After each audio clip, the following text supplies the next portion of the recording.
الحمد لله الذي صاحب الكرامة والعظمة والكبرياء يا ذا الجلال والإكرام يا سميع الدعاء بدليل قوله إنه هو سميع بصير ونشهد أن لا إله إلا الله وأن محمدا عبده ورسوله خاتم النبيين ورسول الوراء خصوصا على الإمام الإمام أفضلهم أمير المؤمنين وإمام المتقين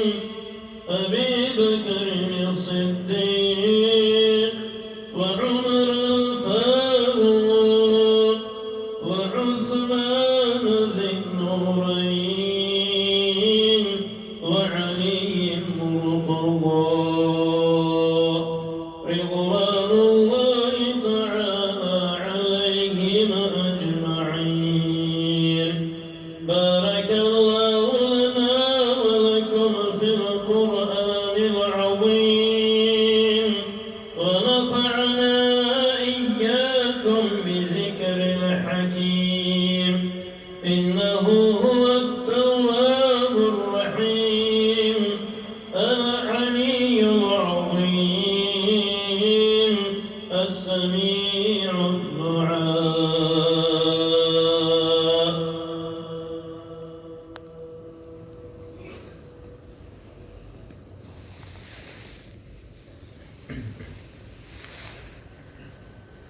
إن الحمد لله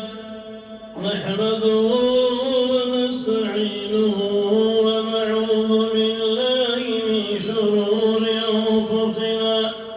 ومن سيئات أعمالنا من يهده الله فلا مضل له ومن يضلل فلا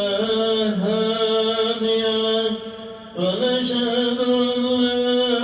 إله إلا الله وأن محمدا عبده ورسوله اللهم صل على محمد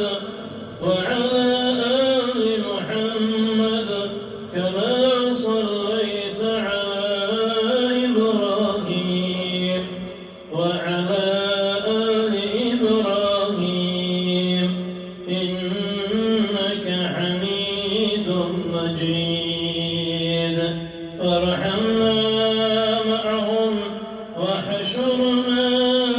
معهم برحمتك يا أرحم الراحمين. আমাদের নামাজ বসে তীর্থনা খামোশ